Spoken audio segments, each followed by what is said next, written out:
Meu nome é Camila Cerqueira, tenho 34 anos e jamais imaginei que estaria sentada em um luxuoso escritório de advocacia descobrindo que meus pais haviam me desertado completamente. A cadeira de couro parecia fria enquanto eu encarava o documento, percebendo que tudo seria destinado ao meu irmão, Matheus. Anos de apoio financeiro e emocional apagados em um texto legal em preto e branco. A traição doeu mais profundamente do que eu poderia ter imaginado. Antes de eu contar a decisão que mudou minha vida naquele dia, comente de onde você está assistindo e clique em seguir para acompanhar esta jornada onde finalmente eu me posicionei. Cresci em uma família de classe média alta em São Paulo, onde as aparências eram tudo. Meus pais, Elisa e Tomás Cerqueira, eram donos de uma pequena rede de empórios gourmet que tinham um sucesso moderado. Eles eram empresários respeitados em nossa comunidade, sempre sorrindo em público enquanto exibiam sua família perfeita. Mas, por trás das portas fechadas, as coisas eram muito diferentes, especialmente no tratamento que dispensavam a seus 2 filhos. Matheus era 5 anos mais velho do que eu, e desde minhas primeiras lembranças, ele era o filho de ouro. Nada que ele fizesse era visto como errado aos olhos dos meus pais. Quando tirava notas medianas, eles celebravam como se ele tivesse ganhado um prêmio Nobel. Quando mostrava o menor interesse no negócio da família, meu pai irradiava orgulho, já o imaginando assumindo o legado. Minha mãe preparava seus pratos favoritos, passava suas roupas e arranjava desculpas para seu comportamento quando ele agia de forma inadequada. Minha infância consistiu em viver à sombra de Matheus. Ainda me lembro de trazer para casa meu primeiro boletim com notas excelentes na 3ª série do ensino fundamental, praticamente explodindo de empolgação para mostrar aos meus pais. Mamãe deu uma rápida olhada antes de dizer: "Que bom, Camila! Você viu que Matheus entrou no time de futsal? Essa foi a rotina durante toda a minha infância." Minhas conquistas eram notas de rodapé, enquanto os feitos mais básicos de Matheus eram notícia de primeira página. Quando Matheus se formou no ensino médio, meus pais o presentearam com um carro novinho. Era um Audi A3 vermelho e brilhante que ele namorava há meses. Lembro de pensar que quando chegasse a minha formatura, eu finalmente ganharia algo semelhante. 4 anos depois, quando me formei, com honras no topo da minha turma, recebi um cartão com um vale-presente de R$200. É $200 para uma livraria. Quando perguntei sobre um carro, meu pai bufou. "Não podemos arcar com tanta extravagância, Camila. A mensalidade da faculdade já é cara o suficiente." Falando em faculdade, Matheus recebeu suporte financeiro total dos nossos pais. Eles pagaram sua mensalidade, moradia, plano de refeições, livros didáticos e ainda lhe davam uma mesada generosa. Quando ele festejou mais do que estudou e quase reprovou no 2º ano, eles contrataram tutores caríssimos para ajudá-lo a passar. Enquanto isso, comecei a trabalhar aos 16 anos, economizando cada centavo que podia para a minha educação. Trabalhava nos fins de semana em uma cafeteria local, depois à noite na biblioteca, equilibrando múltiplos empregos enquanto mantinha minhas notas. Durante o processo de inscrição para a faculdade, candidatei-me a todas as bolsas que encontrei, sabendo que precisaria financiar a maior parte dos meus estudos sozinha. Quando mencionei a disparidade no apoio a Matheus versus a mim, minha mãe simplesmente disse: "Matheus precisa de mais ajuda do que você. Você sempre foi tão independente e engenhosa." Minha relação com o próprio Matheus era complicada. Quando crianças, sempre havia uma competição não dita que ele parecia sempre vencer sem esforço. À medida que envelhecíamos, sua atitude em relação a mim se tornava cada vez mais condescendente. Ele criticava minhas roupas, minhas escolhas de carreira, meus relacionamentos, sempre com ares de quem sabia mais. Trabalhar com finanças? Sério? Tão chato e convencional, ele diria. Apesar do fato de ter trocado de curso 3 vezes antes de se contentar com a administração de empresas, algo que ele nunca realmente usou. Houve inúmeras vezes em que Matheus se aproveitou da minha boa índole, como quando pegou meu carro emprestado para o que era para ser um fim de semana e o devolveu 3 semanas depois com o tanque vazio e amassados misteriosos, ou quando pediu para ficar no meu apartamento por apenas alguns dias após um término, o que se transformou em 2 meses ele comendo minha comida e nunca contribuindo com 1 centavo para contas ou supermercado. Apesar de tudo isso, continuei a trabalhar arduamente para conquistar a aprovação dos meus pais. Eu me formei, com honras em finanças, garanti uma excelente posição em uma respeitada gestora de investimentos e comecei a subir na carreira. Eu esperava que o sucesso financeiro pudesse, finalmente, me render o reconhecimento que eu tanto ansiava da minha família. Eu comprava presentes atenciosos para datas comemorativas, ligava regularmente e comparecia a reuniões familiares, apesar dos inevitáveis comentários sutis para me menosprezar. Eu até tentei me conectar com Mateus em um nível adulto, pensando que talvez nossa dinâmica infantil pudesse evoluir para um relacionamento mais maduro. Eu o convidei para eventos profissionais de networking, ofereci conselhos de carreira quando ele estava entre empregos e tentei genuinamente celebrar seus sucessos quando ocorriam. Mas o padrão permaneceu inalterado. Aos olhos dos meus pais, Mateus não fazia nada de errado, e eu nunca conseguia fazer as coisas completamente certas. Durante um almoço de Natal, logo após eu ter sido promovida a analista sênior, compartilhei a notícia com entusiasmo. Meu pai acenou distraidamente antes de se virar para Mateus e perguntar sobre seu hobby mais recente, que na época era fazer cerveja na garagem. A conversa rapidamente mudou para como Mateus poderia transformar esse hobby em um negócio, com meus pais oferecendo capital inicial com entusiasmo. Algo que eles nunca consideraram investir em qualquer um dos meus empreendimentos. Naquela noite, enquanto voltava para meu apartamento, percebi que ainda estava correndo atrás de uma aprovação que talvez nunca recebesse. No entanto, algo dentro de mim não conseguia desistir da minha família. Apesar da mágoa, apesar da injustiça, eles ainda eram meus pais, e Mateus ainda era meu irmão. Famílias eram complicadas, eu dizia a mim mesma. Nenhum relacionamento era perfeito. Então, eu continuei tentando, esperando que um dia as coisas mudassem, que um dia eles me vissem. Mal sabia eu que essa dinâmica continuaria por toda a minha vida adulta, levando à devastadora revelação naquele escritório de advocacia anos depois. Os padrões estabelecidos na infância provariam ser notavelmente resistentes à mudança, e a desigualdade que eu havia experimentado apenas se aprofundaria com o tempo. Após me formar em finanças, rapidamente me estabeleci no setor financeiro. Começando como analista na Investimentos Jaguariúna, trabalhei incansavelmente para provar meu valor. Noites, fins de semana, feriados, pode-se dizer, eu estava lá, dedicando as horas extras que me diferenciavam dos meus colegas. Minha dedicação valeu a pena quando fui promovida a analista sênior em 3 anos.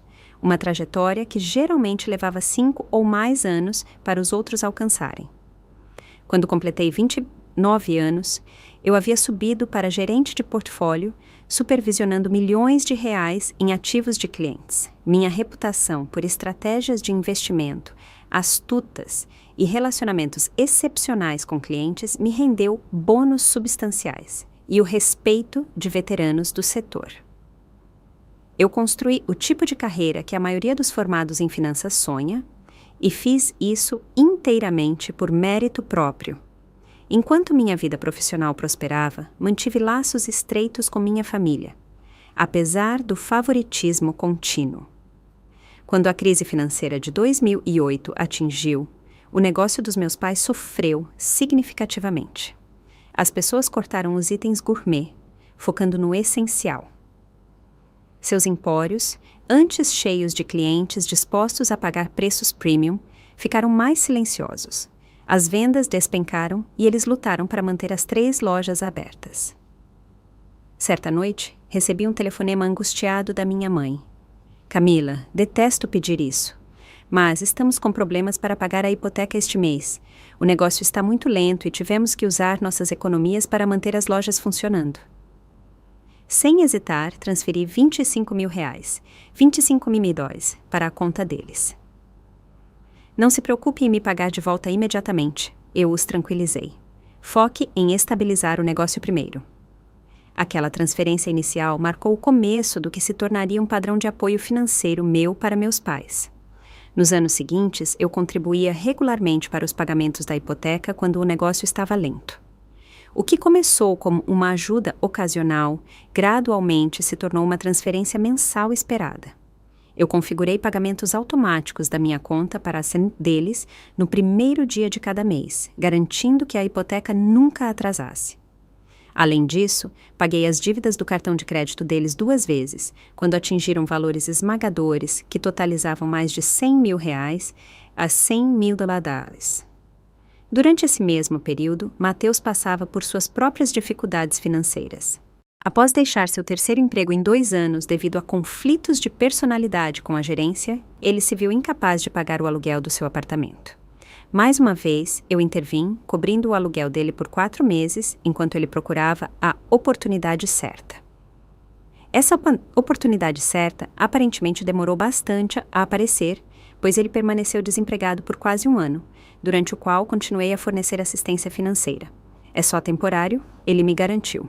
Assim que eu me recuperar, vou te pagar de volta com juros. Esse pagamento nunca se materializou, e depois de um tempo, os empréstimos não foram mais mencionados. Tornou-se outro item na crescente lista de desigualdades que escolhi ignorar em prol da harmonia familiar. O período mais desafiador veio quando meus 2 pais tiveram problemas de saúde com meses de diferença um do outro. Meu pai sofreu um infarto leve, seguido pelo diagnóstico de câncer de mama em estágio inicial da minha mãe. As contas médicas, mesmo com plano de saúde, eram substanciais. Meus pais enfrentaram coparticipações, franquias e tratamentos não totalmente cobertos por sua apólice. Sem reclamar, eu intervim mais uma vez, paguei pelo melhor cardiologista para meu pai e garanti que minha mãe tivesse acesso aos melhores oncologistas para seu tratamento. Quando meu pai precisou de medicamentos especializados não cobertos pelo plano, eu cobri o custo mensal de R$5 mil. 5 milhos. Quando minha mãe precisou de cuidados pós-cirúrgicos, contratei uma enfermeira particular para ajudá-la em casa. Durante essas crises médicas, Mateus fazia aparições ocasionais no hospital, trazendo flores ou tirando fotos de si mesmo para o Instagram, parecendo preocupado ao lado dos leitos dos nossos pais. Suas contribuições reais para os cuidados eram mínimas. Quando surgiam discussões sobre contas médicas, ele convenientemente precisava atender a uma ligação importante, ou lembrava subitamente de um compromisso urgente. Em certo momento, quando sugeri gentilmente que ele poderia ajudar com algumas das despesas, ele pareceu genuinamente surpreso. "Mas você ganha muito mais dinheiro do que eu", ele respondeu. "Isso é muito mais fácil para você." O fato de ele ter postado recentemente fotos de suas férias de luxo em Bali parecia irrelevante para ele. Meus pais, por sua vez, nunca pareceram notar ou reconhecer a disparidade em nossas contribuições. Eles me agradeciam pela ajuda, mas no mesmo fôlego se maravilhavam com o fato de Mateus ter dirigido 2 horas para visitá-los ou lhes ter trazido comida do restaurante favorito. O valor monetário e o sacrifício envolvidos em nossas respectivas contribuições nunca entravam na equação. Toda essa assistência financeira impactou minha própria vida significativamente. Eu estava economizando para o pagamento inicial de um apartamento no desejável bairro de Moema, em São Paulo. À medida que os fundos que eu havia reservado para meu futuro lar eram redirecionados para despesas familiares, adiava meu cronograma de compra de imóvel repetidamente. Em vez do espaçoso quarto e sala com vista para o parque que eu tinha em vista, permaneci no meu modesto apartamento alugado em uma área menos prestigiada. Também reduzi as despesas pessoais. As férias na Europa que eu estava planejando há anos permaneceram apenas um item na minha lista de desejos. Reduzi minhas contribuições para a previdência privada para liberar fluxo de caixa para emergências familiares. Roupas de grife, jantares sofisticados e outros luxos que meu salário tecnicamente podia pagar tornaram-se mimos ocasionais, em vez de indulgências regulares. O estresse não era apenas financeiro.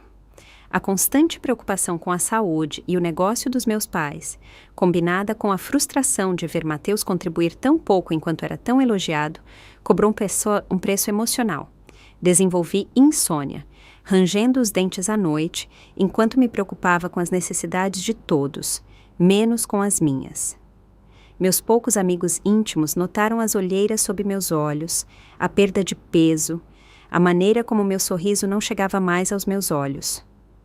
Você não pode continuar se incendiando para manter os outros aquecidos. Minha melhor amiga, Thalita, me avisou durante um de nossos cafés.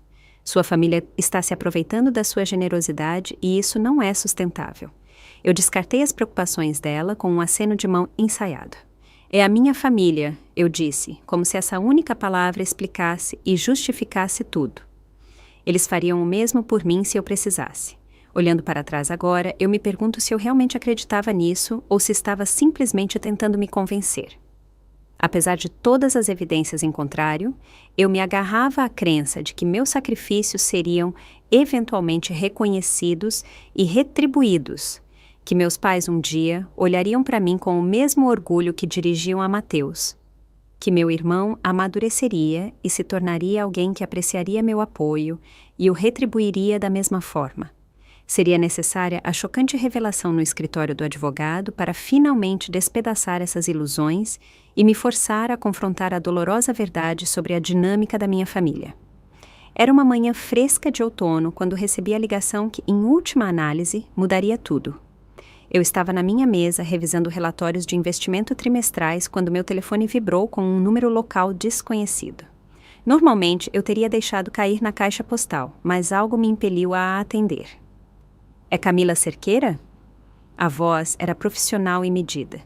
Sim, sou eu, respondi, já mudando mentalmente da modalidade de trabalho para o que quer que aquela ligação exigisse. Bom dia, senhora Cerqueira. É o Dr. Eduardo Alencar, da Alencar, Mesquita e Advogados Associados. Sou o advogado dos seus pais. Eles atualizaram recentemente seus testamentos e planos patrimoniais e há algumas questões que eu gostaria de discutir pessoalmente com a senhora, se possível. Uma pontada de desconforto me atingiu. Está tudo bem? Meus pais estão bem? Sim, eles estão bem, ele me garantiu. Este é apenas um procedimento padrão após mudanças significativas em documentos de planejamento patrimonial. A senhora estaria disponível para vir ao nosso escritório esta semana? Marquei um horário para a tarde seguinte, remarcando várias reuniões com clientes para que funcionasse. Durante o resto do dia e na manhã seguinte, curiosidade e ansiedade lutaram dentro de mim. Por que meus pais haviam atualizado o testamento sem mencionar isso? Por que o advogado deles queria falar comigo diretamente? Eles finalmente decidiram me incluir nos negócios da família em alguma capacidade oficial? Esse último pensamento acendeu uma pequena chama de esperança. Talvez, depois de todos esses anos provando meu valor no mundo financeiro, eles tivessem reconhecido que eu poderia trazer expertise valiosa para o negócio. Talvez estivessem finalmente me vendo. O escritório de advocacia Alencar, Mesquita e Advogados Associados ocupava o 15º andar de um edifício de vidro e aço no centro financeiro de São Paulo.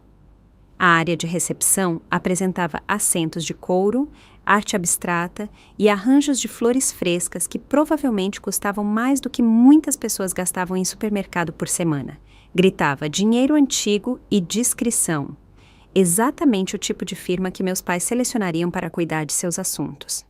Depois de fazer meu check-in com a recepcionista, esperei apenas alguns minutos antes que um homem alto, de seus 50 anos, se aproximasse com a mão estendida. Senhora Cerqueira, sou o Dr. Eduardo Alencar. Obrigado por vir com tão pouco aviso.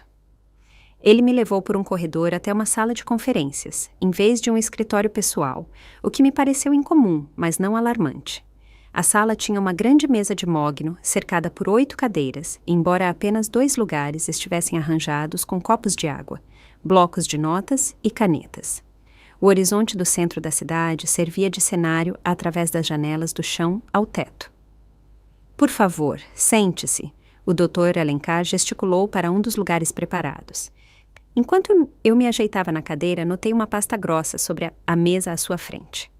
O nome dos meus pais estava visível na etiqueta. Após me oferecer água que recusei, o Dr. Alencar limpou a garganta. Senhora Cerqueira, chamei a senhora aqui hoje porque seus pais fizeram recentemente mudanças substanciais em seus planos patrimoniais. Como advogado deles, achei importante que todas as partes entendam os arranjos atuais. Algo em seu tom fez meu estômago apertar. Que tipo de mudanças estamos falando? Ele abriu a pasta, removendo vários documentos antes de continuar. Seus pais decidiram deixar todo o patrimônio para o seu irmão, Matheus Cerqueira. Isso inclui a residência principal deles, todos os ativos comerciais relacionados a Empórios Gourmet Cerqueira, suas contas de investimento e propriedade pessoal.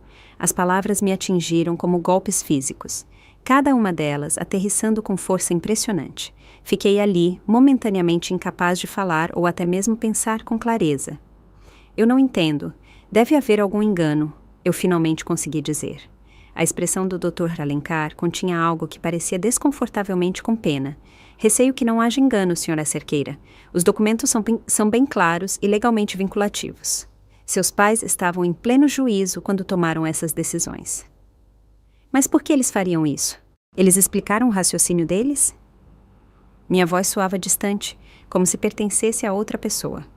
Ele se mexeu desconfortavelmente na cadeira. Eles indicaram que acreditam que Matheus requer mais apoio financeiro do que a senhora. Mencionaram sua carreira de sucesso várias vezes e expressaram confiança em sua capacidade de se sustentar. A ironia era tão amarga que eu podia senti-la. Meu sucesso, que eu esperava que finalmente conquistasse a aprovação deles, estava sendo usado como justificativa para me cortar completamente. Então, porque trabalhei duro e me tornei autossuficiente, estou sendo punida? As palavras saíram mais cortantes do que eu pretendia.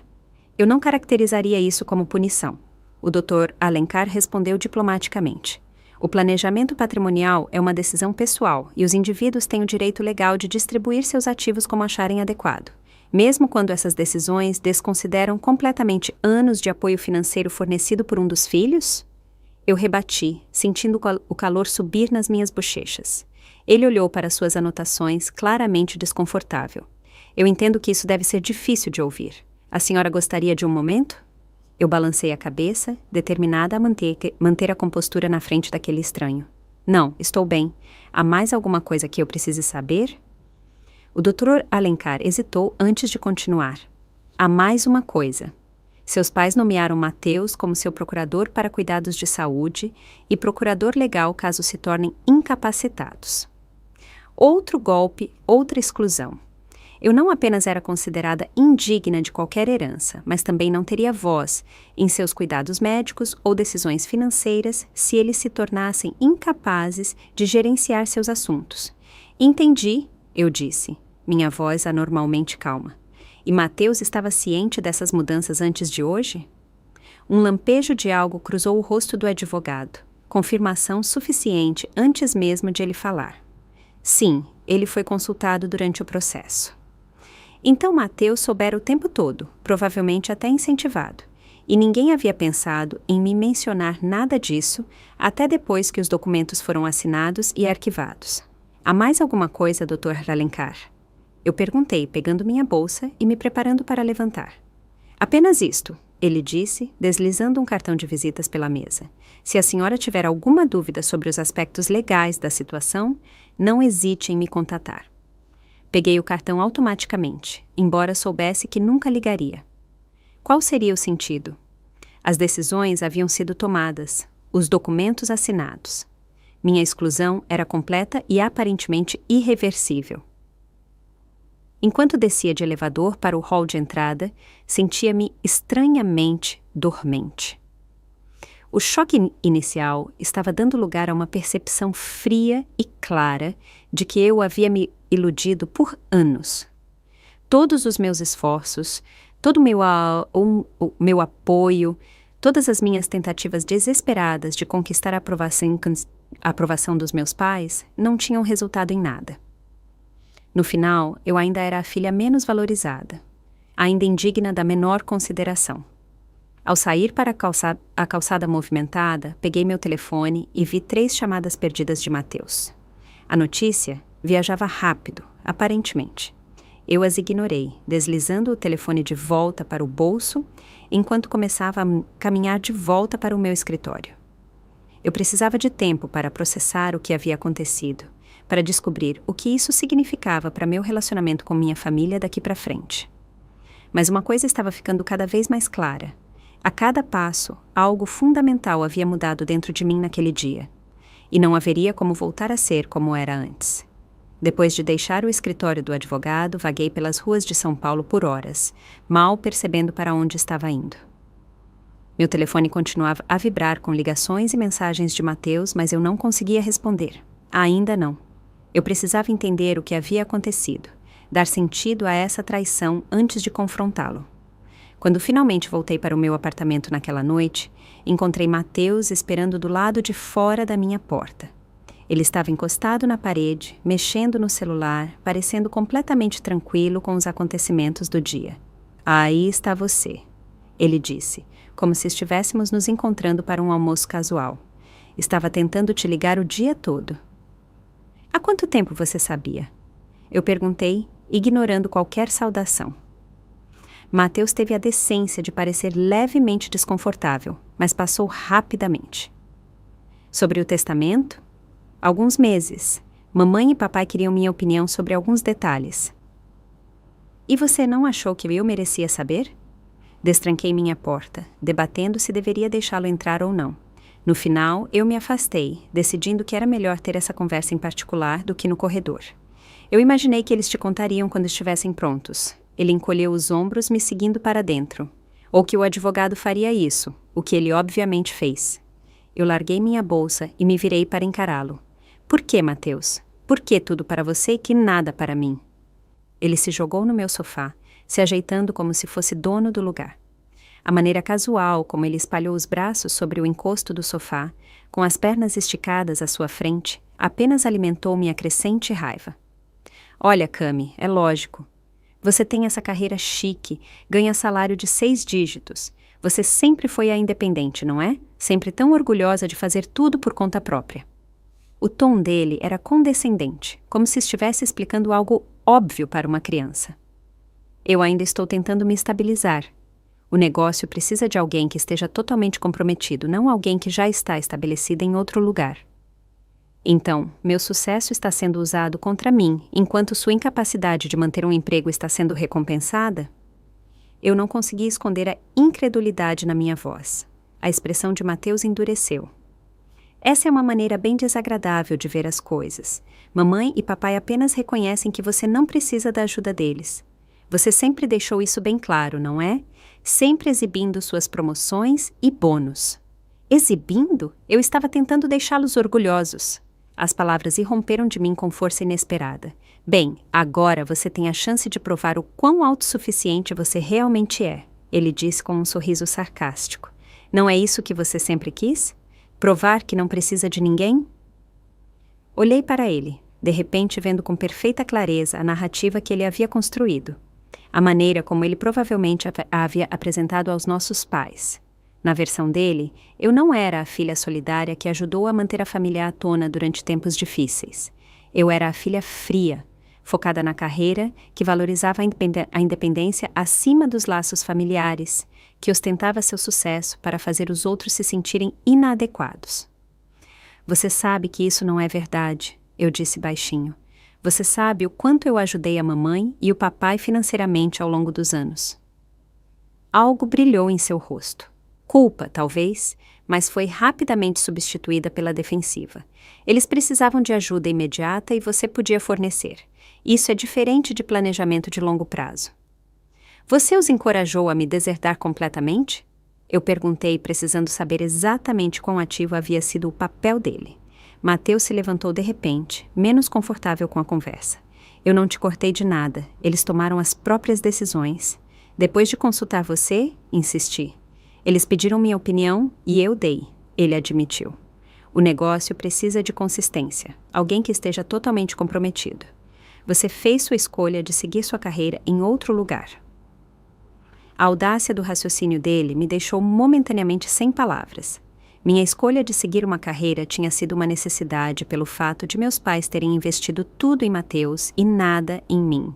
E agora, essa mesma carreira estava sendo usada como justificativa para continuar o padrão. "Acho que você deveria ir embora", eu disse, caminhando em direção à porta. Mateus pegou a jaqueta, balançando a cabeça como se estivesse desapontado com a minha reação. Você sempre leva tudo tão para o lado pessoal, Camila. Isso é apenas planejamento patrimonial prático, não alguma declaração sobre quem mamãe e papai amam mais. Quase ri da mentira transparente. Saia, Mateus. Depois que ele saiu, sentei-me no sofá, olhando para a parede, tentando processar as camadas de traição. As palavras de Mateus continuavam ecoando na minha cabeça. Sua rejeição casual de anos de sacrifício. Sua suposição de que tudo deveria naturalmente vir para ele. No dia seguinte, dirigi até a casa dos meus pais, determinada a ouvir o lado da história deles. Talvez tivesse havido algum mal-entendido, alguma explicação que fizesse sentido na decisão deles. Uma pequena parte esperançosa de mim ainda queria acreditar que eles tinham razões válidas, que não estavam simplesmente me descartando depois de tudo o que eu havia feito. Ambos estavam em casa quando cheguei. Meu pai lendo o jornal em sua poltrona reclinável, minha mãe preparando o almoço na cozinha. O confortável lar suburbano deles, com seu gramado bem cuidado e decoração de bom gosto, sempre representou estabilidade para mim. Agora parecia um território estrangeiro. Camila, que surpresa agradável, minha mãe disse quando entrei, enxugando as mãos em um pano de prato. Não estávamos esperando você hoje. Falei com o Dr. Alencar ontem, eu disse sem preâmbulos, sobre as mudanças no testamento de vocês. A atmosfera na sala mudou instantaneamente. Meu pai abaixou o jornal, trocando um olhar com minha mãe. Nós íamos discutir isso com você, ele disse, embora seu tom sugerisse que tal discussão nunca havia sido planejada. Ah, sim, depois que tudo estivesse finalizado? Eu perguntei. Ou esperem, já está. Minha mãe suspirou, vindo para a sala de estar. Sente-se, Camila. Não há necessidade de ser dramática sobre isso. Dramática? Vocês me deserdaram completamente, consultaram Mateus sobre isso e nem sequer me deram a cortesia de uma conversa. E eu estou sendo dramática por querer uma explicação? Você é uma profissional de sucesso, Camila, meu pai disse, como se isso explicasse tudo. Mateus precisa do nosso apoio mais do que você. Eu tenho sustentado esta família por anos, eu rebati. Quem vocês acham que tem pagado metade da hipoteca, cobrindo as contas médicas, ajudando a manter o negócio à tona, em tempos difíceis? Outro olhar trocado entre eles. Este, mais difícil de interpretar. Agradecemos sua ajuda, é claro, minha mãe disse cuidadosamente. Mas essa foi uma assistência temporária durante períodos difíceis. Isto é sobre o futuro de longo prazo dos ativos da família. Então, minhas contribuições não contam para nada? Eu estava tentando manter a calma, mas a injustiça de tudo isso fazia minha voz tremer. Temos orgulho do que você realizou, meu pai disse, embora seu tom não tivesse um orgulho genuíno. Você construiu uma vida para si mesma, uma carreira que lhe proporciona segurança financeira. Mateus não teve essas mesmas oportunidades ou vantagens. Vantagens? Quase engasguei com a palavra. Que vantagens eu já tive que Mateus não teve? Ele ganhou um carro na formatura. Eu ganhei um vale-presente. Ele teve a faculdade totalmente financiada. Eu trabalhei em múltiplos empregos. Ele teve inúmeras segundas chances e resgates financeiros, enquanto eu fui deixada para me virar sozinha. A expressão da minha mãe endureceu levemente.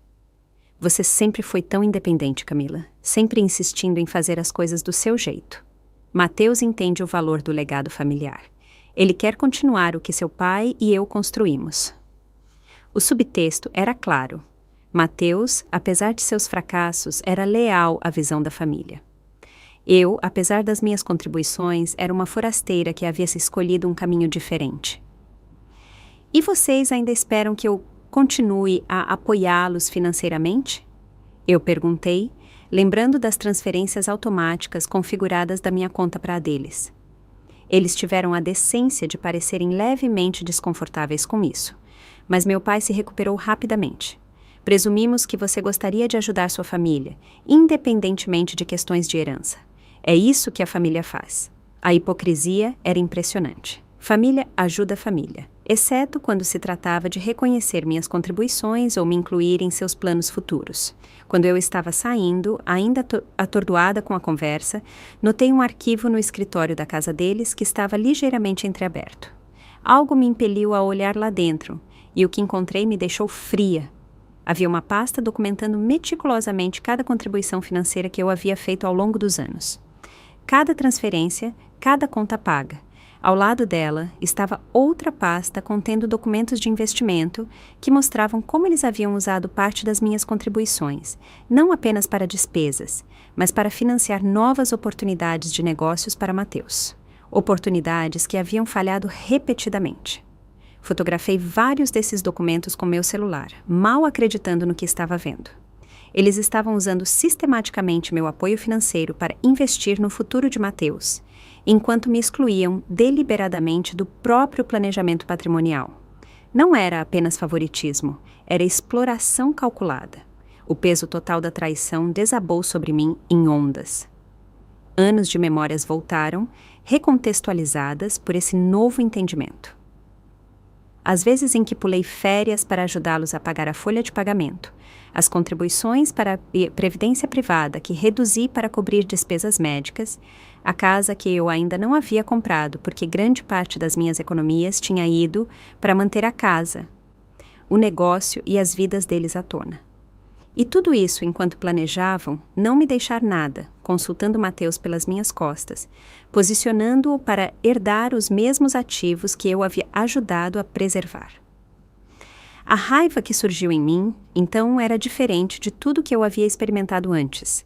Uma fúria branca e quente que queimou os últimos vestígios da minha necessidade de aprovação deles. No momento em que cheguei ao meu apartamento, uma nova clareza havia emergido da fúria. Eu estava operando sob uma ilusão, acreditando que meus sacrifícios seriam eventualmente reconhecidos, que meus pais finalmente me veriam como igual a Mateus, que meu irmão amadureceria e se tornaria alguém digno das vantagens que lhe haviam sido dadas. Nada disso jamais iria acontecer. A única pessoa com quem eu podia contar, a única pessoa que realmente valorizaria meu valor, era eu mesma. Era hora de agir de acordo. Na manhã seguinte à descoberta da verdade sobre a manipulação financeira dos meus pais, acordei com uma sensação incomum de calma. O choque e a raiva iniciais haviam se cristalizado em algo mais duro, mais resoluto. Eu liguei para o trabalho dizendo que estava doente pela primeira vez em 3 anos, sabendo que precisava desse dia para recuperar o controle da minha vida. Minha primeira ligação foi para a doutora Vanessa Mendes, uma respeitada advogada especializada em direito de família e questões patrimoniais. Eu a havia conhecido em um evento de caridade no ano anterior e me lembrava de ter ficado impressionada com sua maneira direta. Ela concordou em me ver naquela tarde. O escritório de Vanessa era menor e menos ostentoso do que o escritório de Alencar, mas tinha uma energia que imediatamente me deixou à vontade. Estantes de livros forravam as paredes, cheias de volumes jurídicos e fotos de família. A própria Vanessa, uma mulher de olhar aguçado na casa dos 50 anos, com cabelos pretos prateados, ouviu sem interrupção enquanto eu explicava minha situação. Quando terminei, ela se recostou na cadeira pensativa. Legalmente falando, seus pais estão no direito de distribuir seu patrimônio como quiserem, a menos que haja evidência de coerção ou incapacidade mental. Eu imaginei, eu disse, meu coração afundando, apesar de esperar essa resposta. No entanto, ela continuou, as transferências automáticas das suas contas para as deles estão inteiramente sob seu controle, assim como quaisquer futuras contribuições financeiras que você possa escolher fazer ou reter. Então, não há nada que eu possa fazer sobre o testamento em si? Vanessa balançou a cabeça. Você poderia contestá-lo após o falecimento deles, mas tais contestações raramente são bem-sucedidas, a menos que haja evidências claras de influência indevida ou capacidade diminuída. Pelo que você descreveu, isso parece favoritismo, o que, embora injusto, não é ilegal. O que a senhora faria se fosse eu? Eu perguntei. Ela me olhou pensativa. Não posso lhe dizer que decisão tomar sobre seu relacionamento com sua família. Isso é profundamente pessoal, mas eu a aconselharia a se proteger financeiramente daqui para frente. Sua generosidade foi explorada. Você não tem obrigação de continuar permitindo esse padrão. Saí do escritório de Vanessa com clareza sobre minha posição legal, se não ainda sobre quais ações tomar.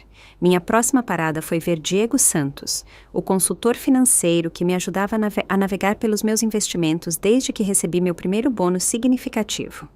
A reação de Diego à minha história foi menos comedida do que a de Vanessa. Eles fizeram o quê? Ele exclamou, quase derramando o café. Eu apreciei sua indignação em meu nome. Isso validou meus próprios sentimentos de uma forma que minha família nunca havia feito. Preciso entender exatamente quais compromissos financeiros eu tenho com eles. Expliquei. Do que posso me desvencilhar legal e eticamente? Diego abriu minhas contas em seu computador. Vamos ver com o que estamos lidando. Durante a hora seguinte, catalogamos todas as conexões financeiras entre mim e minha família. As transferências mensais para a conta dos meus pais que ajudavam a cobrir a hipoteca, as contribuições anuais para o fundo de impostos imobiliários deles, o cartão de crédito no qual eu os havia adicionado como usuários adicionais para emergências. Os pagamentos automáticos a vários prestadores de serviços médicos para o medicamento cardíaco do meu pai e os tratamentos de acompanhamento do câncer da minha mãe. O valor total que eu havia contribuído apenas nos últimos 5 anos era impressionante. R$1.400.000. $1.400.000. Ver isso quantificado me fez sentir fisicamente mal. Esta não era uma ajuda ocasional durante momentos difíceis. Este era um suporte sistemático que lhes permitiu manter seu estilo de vida enquanto continuavam a favorecer Mateus em seu planejamento de longo prazo. E quanto aos seus próprios objetivos financeiros? Diego perguntou gentilmente. O apartamento que você queria comprar. Sua previdência privada. Eu estava contribuindo com o mínimo para minha previdência, em vez do máximo por anos, desviando a diferença para despesas familiares. Meu fundo de compra de casa mal havia crescido em 5 anos. A viagem internacional que eu sonhava desde a faculdade permanecia apenas isso, um sonho. Eu coloquei tudo em stand-by, admiti. Diego acenou com a cabeça, sua expressão séria. Camila, você tem sido uma excelente planejadora financeira para todos, exceto para si mesma. É hora de redirecionar essa expertise para onde ela pertence. Juntos, desenvolvemos um plano abrangente. Primeiro, eu cancelaria todas as transferências automáticas para as contas dos meus pais, com efeito imediato. Em seguida, eu os removeria como usuários adicionais do meu cartão de crédito. Depois, eu redirecionaria esses fundos para maximizar minhas contribuições para a previdência e acelerar minhas economias para a compra de casa. Para as despesas médicas, que pareciam eticamente diferentes do outro suporte, elaboramos uma abordagem de transição. Eu continuaria os pagamentos por mais 3 meses, dando tempo aos meus pais para providenciarem cobertura alternativa ou planos de pagamento. Eu os informaria sobre esse cronograma por escrito, deixando clara a data final. Quanto a Mateus, qualquer assistência financeira a ele cessaria completamente com efeito imediato. Chega de empréstimos de emergência, chega de cobrir seu aluguel durante o desemprego temporário, chega de resgatá-lo de suas próprias decisões ruins. O plano era prático, ético e protegia meus interesses, ao mesmo tempo que permitia uma transição compassiva em relação às necessidades médicas.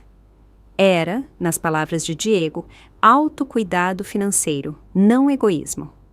Armada com este plano, voltei para casa e abri meu laptop. Era hora de implementar essas mudanças. Entrei na minha conta bancária e naveguei até a seção de transferências automáticas. Lá estavam elas, os pagamentos mensais que vinham drenando meus recursos por anos. R$9.000, 9.000 para a conta conjunta dos meus pais no primeiro dia de cada mês. R$2.000, 2.000 para a conta da farmácia do meu pai no dia 15. R$1.250, 1.250 para o oncologista da minha mãe no dia 20. R$2.500, 2.500 para o senhorio de Mateus no dia 3, uma adição recente após sua última crise financeira. Olhei para esta tela, meu cursor pairando sobre o botão cancelar para a primeira transferência. Uma vida inteira de condicionamento fez minha mão tremer levemente. Eu havia sido ensinada que a família vinha em primeiro lugar, que cuidar dos meus pais e até mesmo do meu irmão era minha responsabilidade, especialmente porque eu estava tão bem. Cortar esses laços financeiros parecia violar algum código fundamental. Então me lembrei das pastas no escritório dos meus pais. A maneira calculada como eles haviam documentado minhas contribuições enquanto simultaneamente planejavam me excluir de seu legado. Os anos de tomar meu apoio como garantido enquanto elevavam os esforços mínimos de Mateus. A exploração disfarçada de obrigação familiar. Cliquei em cancelar na primeira transferência, depois na próxima e na próxima. Para os pagamentos médicos, agendei o término após 3 meses, conforme planejado. Para todo o resto, a rescisão foi imediata. Em seguida, liguei para minha operadora de cartão de crédito e removi meus pais como usuários adicionais. Mudei as senhas de todas as minhas contas financeiras, bem como do meu e-mail e telefone. Atualizei minha agenda, movendo as informações dos meus pais e Mateus para uma nova categoria chamada Contato Limitado. Enquanto eu executava cada passo da separação financeira, senti uma complexa mistura de emoções. Culpa, certamente, condicionada por anos de colocar as necessidades deles em primeiro lugar. Ansiedade sobre como eles reagiriam, mas também, cada vez mais, uma sensação de justiça, de recuperar o que era meu, de finalmente estabelecer os limites que deveriam ter existido o tempo todo. Quando tudo estava feito, sentei-me na minha sala de estar enquanto a noite caía, observando as luzes da cidade acenderem no horizonte. Pela primeira vez em anos, permiti-me imaginar um futuro moldado inteiramente pelos meus próprios desejos e necessidades. Uma casa por minha própria escolha. Viagens para lugares que eu ansiava ver. Relacionamentos baseados no respeito mútuo, em vez de obrigação e exploração. Não seria fácil. Décadas de dinâmica familiar não podiam ser desfeitas em uma única tarde. Haveria confrontos, acusações, tentativas de me puxar de volta aos velhos padrões. Mas algo havia mudado irrevogavelmente dentro de mim. A filha que procurava desesperadamente por aprovação, que havia sacrificado a própria segurança pela harmonia familiar, que havia aceitado menos na esperança de um dia receber mais, essa pessoa se foi. Em seu lugar estava uma mulher que entendia seu próprio valor, que reconhecia a exploração pelo que era e que estava finalmente pronta para se colocar em primeiro lugar. O que quer que viesse a seguir, eu o enfrentaria nos meus próprios termos. Na primeira semana após cancelar as transferências, não ouvi nada da minha família. O silêncio era tanto um alívio quanto inquietante, como a calmaria antes da tempestade. Usei o tempo de forma produtiva, visitando apartamentos em bairros que eu havia considerado fora de alcance. Com minhas finanças recém-recuperadas, opções que eu havia relutantemente riscado da minha lista eram, de repente, possibilidades viáveis. Eu me apaixonei por uma unidade no 10º andar em um prédio de fábrica convertido. Tinha paredes de tijolos expostos, tetos de 3,5 metros de altura e janelas que banhavam o espaço em luz natural. A vista dava para um pequeno parque, em vez do horizonte mais chamativo, mas descobri que preferia observar as mudanças sazonais nas árvores ao brilho dos arranha-céus distantes.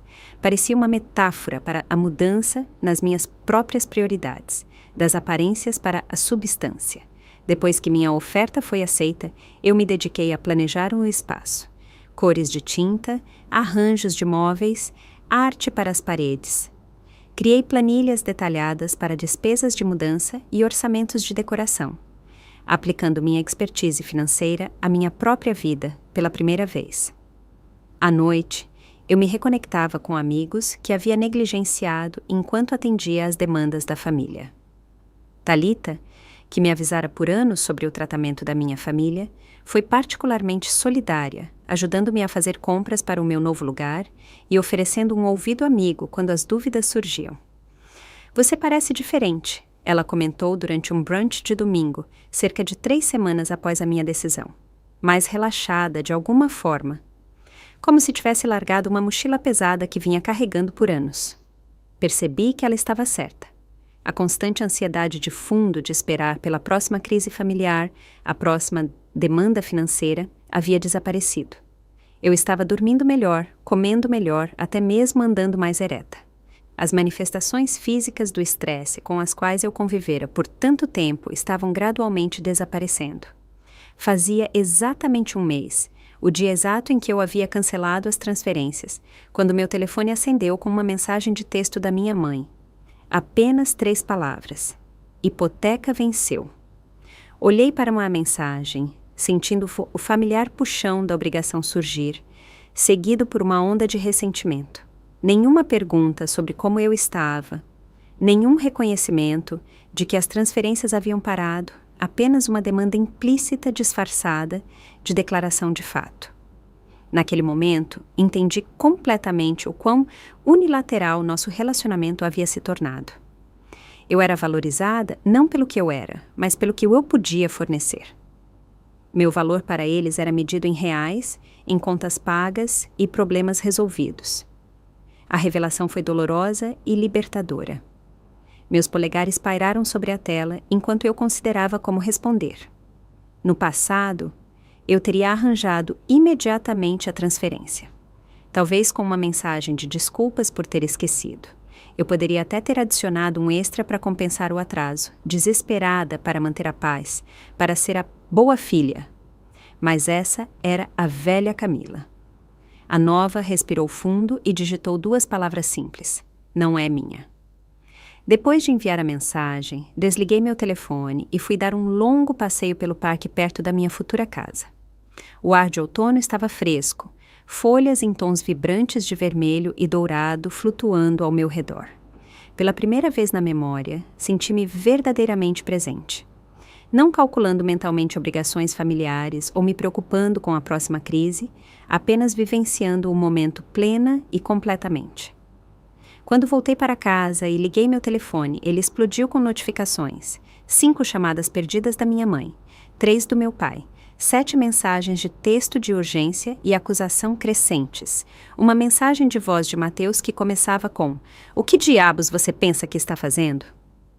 Antes que eu a apagasse sem ouvir o resto. Ponderei não responder de forma alguma, mas decidi que a comunicação clara era melhor do que a evasão. Enviei uma única mensagem aos meus pais.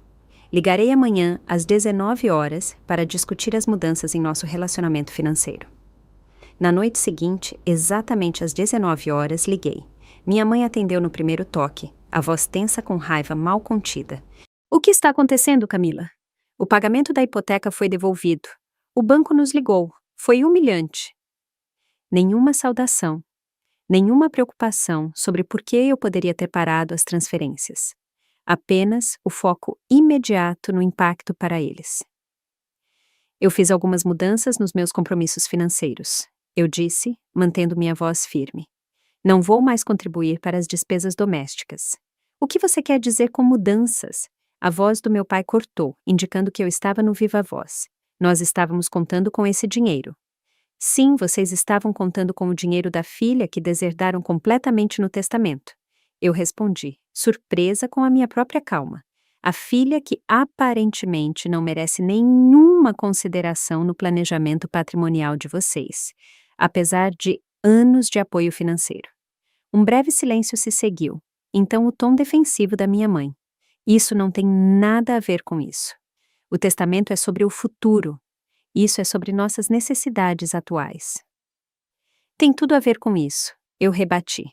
"Eu tenho sustentado esta família por anos, enquanto vocês planejavam deixar tudo para Mateus.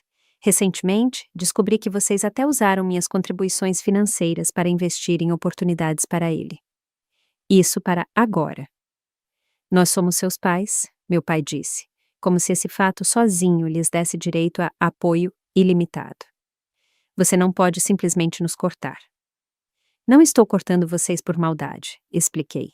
Embora parte de mim se perguntasse se eles mereciam até mesmo essa explicação. "Estou estabelecendo limites apropriados. Mantive os pagamentos médicos por mais 3 meses para lhes dar tempo de fazer arranjos alternativos. Depois disso, vocês precisarão gerenciar suas finanças de forma independente, assim como esperaram que eu fizesse desde os 16 anos. "Isso é por causa de dinheiro?" minha mãe perguntou incrédula. "Você é realmente tão materialista, Camila? Depois de tudo o que fizemos por você?" A pergunta era tão divorciada da realidade que eu quase ri. "Isso não é sobre dinheiro, mãe. É sobre respeito. É sobre reconhecimento. É sobre ser tratada como um membro igual desta família, em vez de um caixa eletrônico conveniente." "Mateus precisa da nossa ajuda mais do que você," meu pai interveio, voltando ao refrão familiar. "E eu precisei da ajuda de vocês quando era mais jovem," eu respondi. "Precisei quando estava trabalhando em 3 empregos para pagar a faculdade. Precisei quando estava comendo miojo em todas as refeições para economizar para livros didáticos. Precisei quando não podia pagar um carro para ir às entrevistas. Mas vocês decidiram que eu poderia me virar sozinha naquela época. Agora, vocês podem fazer o mesmo. A conversa se deteriorou a partir daí. Meus pais oscilaram entre raiva, chantagem emocional, acusações de egoísmo e, finalmente, ameaças. Se é assim que você vai ser, não espere ser bem-vinda nesta casa novamente, meu pai declarou. E não venha chorar para nós quando precisar de algo no futuro, minha mãe acrescentou.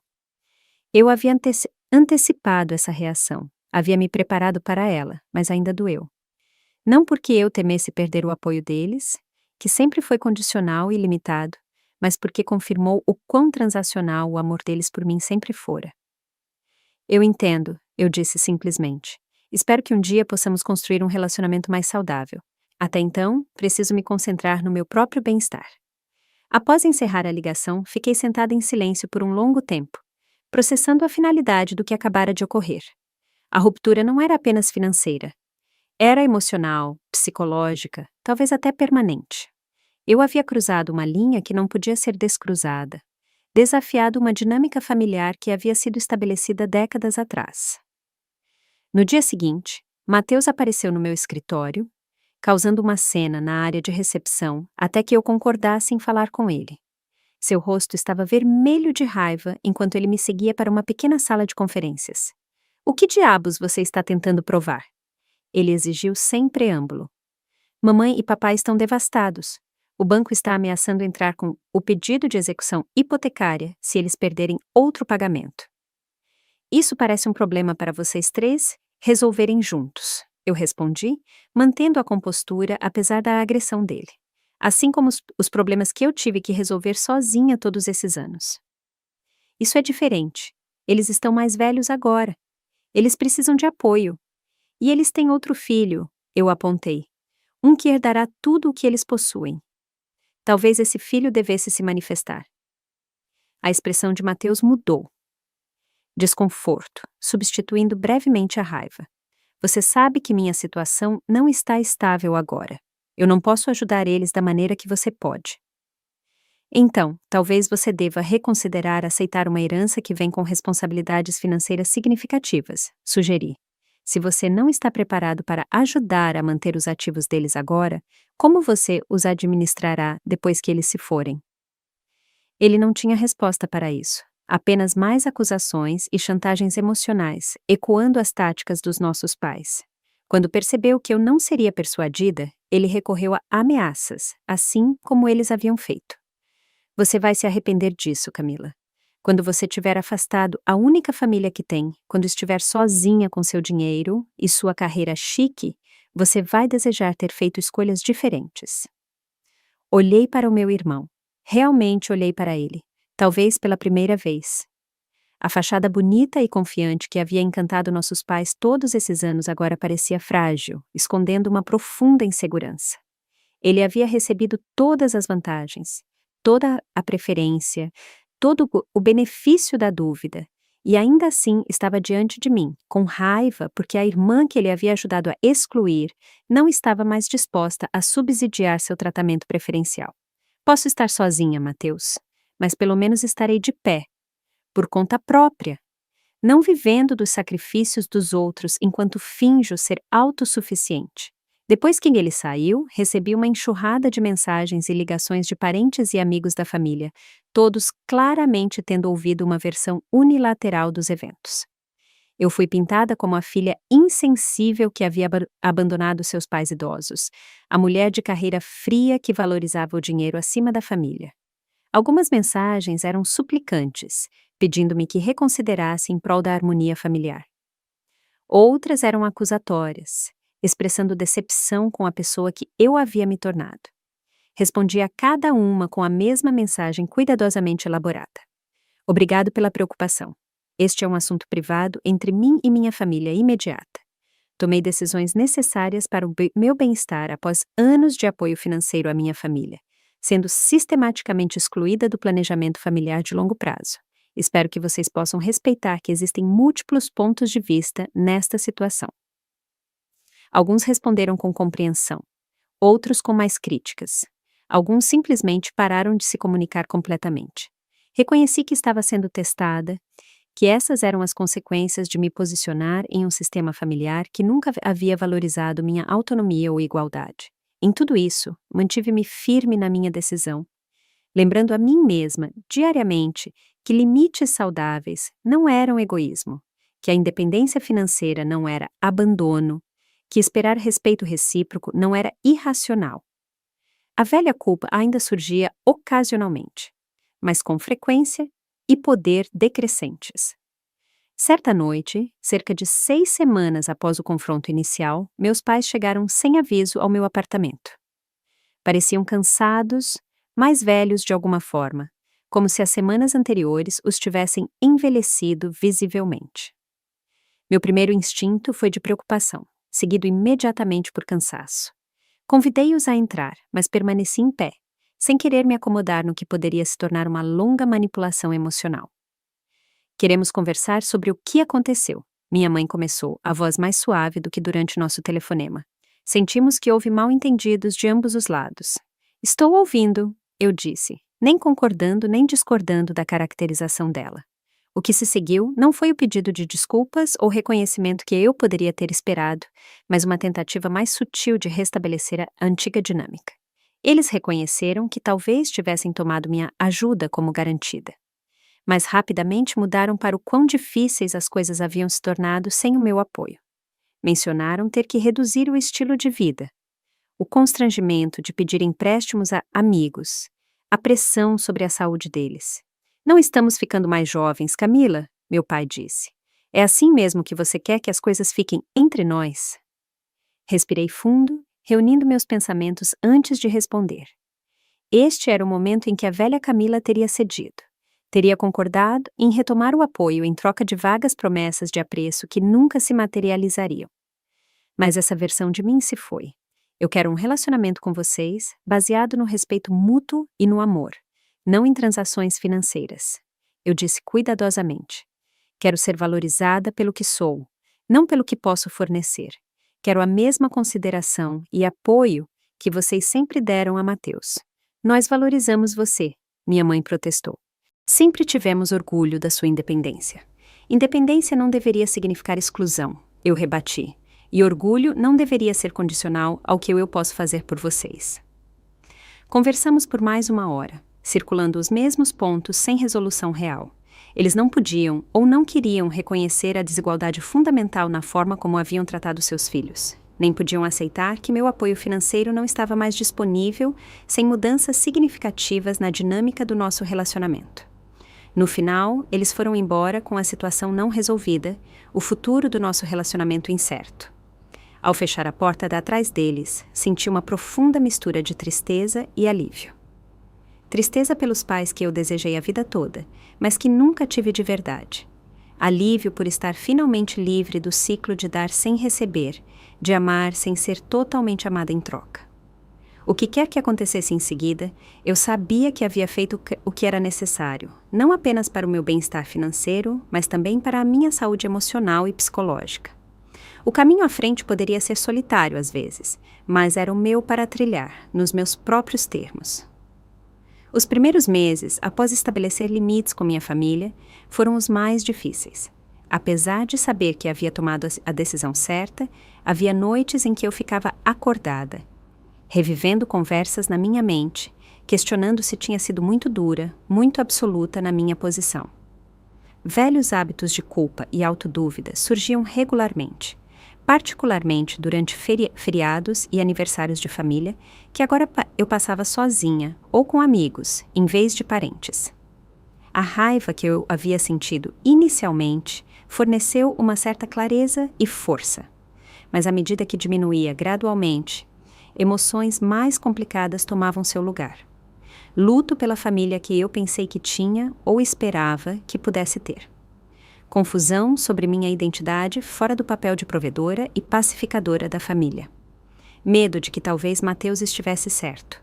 Que eu acabaria sozinha, com nada além da minha carreira e conta bancária por companhia. Reconhecendo que precisava de ajuda para processar esses sentimentos, comecei a consultar a doutora Eliana Carvalho, uma terapeuta especializada em dinâmica familiar e estabelecimento de limites.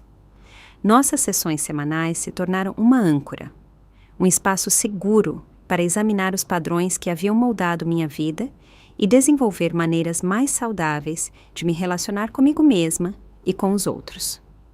O que você está experimentando é uma forma de luto. A doutora Carvalho explicou durante uma sessão particularmente difícil. Você está lamentando a perda da família, que pensou que tinha ou esperava que pudesse ter. Essa é uma perda legítima, mesmo que os relacionamentos não estivessem te servindo bem. Ela me ajudou a entender que minha família havia operado como um sistema com papéis rígidos, atribuídos a cada membro. Mateus era o filho de ouro, perpetuamente necessitado, perpetuamente perdoado. Eu era a responsável, a provedora, o amortecedor emocional. Nossos pais eram os árbitros, mantendo essa dinâmica através de tratamento diferencial, disfarçado, de resposta às nossas necessidades diferentes. Sistemas resistem à mudança, ela me disse. Quando você saiu do seu papel atribuído, retirando o apoio financeiro e exigindo consideração igual, todo o sistema foi ameaçado. A pressão que você está sentindo para retornar aos velhos padrões é o sistema tentando restabelecer o equilíbrio.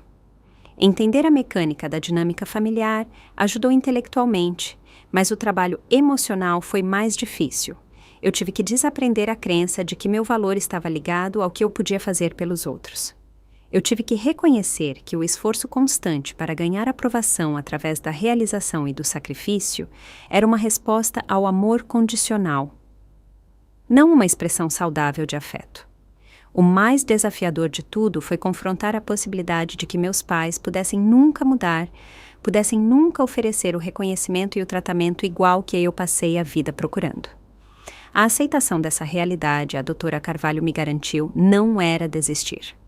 Era libertar-me para construir uma vida baseada nas verdades atuais, em vez de esperança perpétua por mudança. À medida que a turbulência emocional inicial começou a diminuir, concentrei meu foco em reconstruir outros aspectos da minha vida. Meu novo apartamento se tornou um projeto de autoexpressão. Cada escolha de cor e peça de mobiliário selecionada puramente para o meu próprio prazer, em vez de impressionar os outros ou atender a expectativas externas. Enchi o espaço com livros que sempre quis ler, arte que falava comigo pessoalmente, plantas que faziam o ar parecer mais fresco e mais vivo. Profissionalmente, encontrei um novo entusiasmo pelo meu trabalho, uma vez que ele não estava mais servindo como um gasoduto financeiro para minha família. Assumi projetos desafiadores que eu havia evitado anteriormente devido a restrições de tempo. Mentorei colegas mais jovens e até comecei a considerar oportunidades de avanço que teriam sido impossíveis enquanto fazia malabarismos com as crises familiares.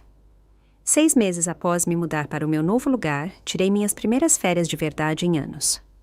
Uma viagem de 2 semanas a Portugal que eu sonhava desde a faculdade. Caminhando sozinha pelos penhascos do Algarve, observando barcos de pesca no Porto do Porto, sentada em cafés tranquilos em Lisboa, apenas com meus pensamentos e um diário para companhia. Comecei a redescobrir partes de mim mesma que haviam sido subsumidas pelas obrigações familiares. Percebi que gostava da solidão, algo que raramente experimentava com as constantes demandas pela minha atenção e recursos.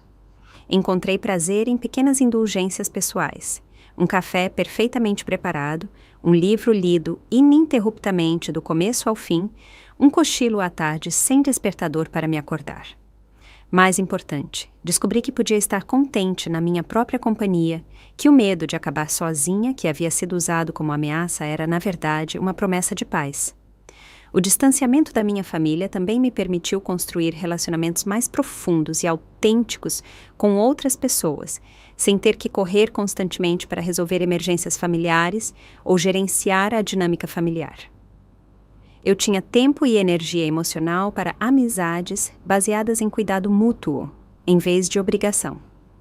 Thalita e eu nos tornamos ainda mais próximas, nossa amizade evoluindo de brunches ocasionais para partes regulares da vida uma da outra. Reconectei-me com amigos da faculdade, dos quais havia me afastado. descobrindo que muitos deles haviam passado por desafios familiares semelhantes. Eu até comecei a namorar novamente com cautela, abordando relacionamentos românticos com uma nova consciência de padrões saudáveis versus não saudáveis. Meu senso de autoestima aprimorado me tornou menos propensa a aceitar tratamento ruim ou dinâmicas unilaterais, mais capaz de comunicar minhas necessidades claramente e mais disposta a me afastar de conexões que não serviam ao meu bem-estar. Quanto à minha família, a situação evoluiu de maneiras que eu não poderia ter previsto. Após vários meses de silêncio após nosso último confronto, Mateus me contatou com uma mensagem inesperada. O negócio da família estava lutando sem o meu apoio financeiro, e ele havia sido forçado a assumir um papel mais ativo em sua gestão. Pela primeira vez em sua vida, ele estava trabalhando em horários regulares, lidando com realidades práticas como folha de pagamento e estoque, enfrentando consequências por prazos perdidos e decisões ruins. Eu nunca percebi o quanto você estava fazendo nos bastidores. Ele admitiu durante um encontro cauteloso para um café. Ou o quanto mamãe e papai estavam lutando antes de você intervir. Não foi exatamente um pedido de desculpas, mas foi um reconhecimento, o primeiro que recebi de qualquer membro da família, de que minhas contribuições tinham sido significativas e não reconhecidas. O próprio Mateus parecia diferente, menos arrogante, mais pé no chão. A necessidade financeira o havia forçado a uma maturidade que o tratamento preferencial havia adiado por muito tempo. Meus pais demoraram mais para se adaptar. Eles fizeram várias tentativas de restabelecer os velhos padrões, alternando entre chantagem emocional e raiva. Quando estas falharam, a transição de pagamento médico que eu havia arranjado terminou conforme programado, forçando-os a confrontar sua realidade financeira sem o meu apoio. Eles acabaram vendendo sua grande casa suburbana, mudando-se para um apartamento menor que se adequava melhor aos seus recursos reais. Mantive limites claros e consistentes através dessas mudanças, oferecendo apoio emocional quando parecia genuíno, mas recusando-me a ser atraída de volta ao emaranhado financeiro. Foi um equilíbrio difícil, exigindo vigilância constante contra velhos padrões de culpa e responsabilidade. A orientação da Dra. Carvalho foi inestimável durante esse período, ajudando-me a distinguir entre cuidado familiar saudável e codependência não saudável. Cerca de 1 ano após o confronto inicial no escritório do advogado, meus pais pediram para me encontrar para jantar. Foi uma noite cautelosa, um tanto formal, mas diferente das nossas interações anteriores. Havia um respeito tentativo em sua maneira, um reconhecimento, talvez, de que eu não era mais a filha que podia ser manipulada por obrigação ou culpa. Estivemos pensando, meu pai disse enquanto terminávamos nossa refeição, sobre o testamento, sobre como lidamos com as coisas com você e Mateus. Nós não vimos como parecia da sua perspectiva, minha mãe acrescentou. Nós apenas pensamos, já que você estava se dando tão bem. Eu esperei, sem aceitar a desculpa implícita deles, nem rejeitar o ramo de oliveira que ela representava. Conversamos com o Dr. Alencar, meu pai continuou. Estamos revisando nossos planos patrimoniais para serem mais equitativos. Foi um pequeno passo, e talvez motivado mais por necessidade prática do que por reconhecimento genuíno da injustiça passada, mas foi um passo, no entanto, um reconhecimento de que o antigo sistema familiar estava mudando, por mais gradualmente que fosse. Eu não respondi com gratidão imediata ou perdão. Essas emoções viriam no seu próprio tempo, se é que viriam. Em vez disso, simplesmente acenei com a cabeça e disse: parece uma decisão atenciosa. Ao refletir sobre a jornada do último ano, percebo que a mudança mais profunda não foi no tratamento da minha família em relação a mim, mas no meu tratamento em relação a mim mesma. Aprendi que o verdadeiro valor próprio não pode ser construído em validação externa, que limites saudáveis não são egoístas, mas necessários, que amor que vem com condições, na verdade, não é amor. A dor daquele dia no escritório do advogado, o choque de descobrir o quão pouco eu era valorizada por aqueles que eu havia apoiado por tanto tempo, se transformou em algo inesperado. Liberdade. Liberdade do ciclo interminável de dar para ganhar uma aprovação que nunca veio. Liberdade para construir relacionamentos baseados no respeito mútuo, em vez de obrigação. Liberdade para priorizar meu próprio bem-estar sem culpa constante. Talvez a lição mais importante que aprendi seja que, às vezes, a família de que precisamos não é aquela em que nascemos, mas aquela que criamos através de conexões escolhidas e laços autênticos. Os amigos que me apoiaram durante essa transição difícil, os colegas que respeitaram meus limites, os novos relacionamentos que formei baseados em cuidado mútuo genuíno. Estes se tornaram meu verdadeiro sistema de apoio, minha família escolhida. Não sei o que o futuro reserva para o meu relacionamento com meus pais e irmão. Há momentos de conexão agora, frágeis, mas reais, ao lado da mágoa persistente de traições passadas. Estamos encontrando nosso caminho em direção a algo novo, nem a dinâmica exploradora de antes, nem o completo afastamento que poderia ter ocorrido. O que sei é que nunca mais medirei meu valor pela disposição dos outros em reconhecê-lo. Nunca mais sacrificarei meu bem-estar para ganhar um amor que deveria ser dado livremente. E nunca mais confundirei apoio financeiro com carinho genuíno ou silêncio com paz. Às vezes, a mensagem de texto que você precisa enviar na vida simplesmente não é minha. Seja ao abordar um pagamento de hipoteca ou os fardos emocionais que os outros tentam colocar sobre seus ombros. Ao recuperar seu direito de determinar o que realmente pertence a você e o que não pertence, você encontra não egoísmo, mas individualidade, não isolamento, mas conexão autêntica, não perda, mas o espaço para finalmente se tornar completamente você mesma. Você já teve que tomar uma decisão difícil para priorizar seu próprio bem-estar em detrimento das expectativas familiares? Eu adoraria ouvir suas histórias nos comentários abaixo. Se isso ressoou com você, por favor, clique no like e se inscreva para mais histórias sobre como encontrar força em situações difíceis. E se você conhece alguém que possa precisar ouvir essa mensagem sobre a importância de limites saudáveis, compartilhe este vídeo com ele. Obrigada por caminhar nesta jornada comigo. E lembre-se, às vezes a coisa mais corajosa que você pode fazer é se colocar em primeiro lugar. Seu valor não é medido pelo que você faz pelos outros, mas pela forma como você vive verdadeiramente sua própria vida. Música. Gostou da minha história e de qual cidade está ouvindo? Vamos nos encontrar nos comentários. Se você gostou da história, pode me apoiar enviando um super thanks, para que eu possa continuar trazendo mais histórias como essa. Já te agradeço muito pelo apoio. Estou esperando seus comentários sobre a história. No vídeo, você pode ver 2 novas histórias de vida que eu recomendo de coração. Tem muito mais no meu canal, não esquece de se inscrever. Até a próxima história de vida, com carinho e respeito.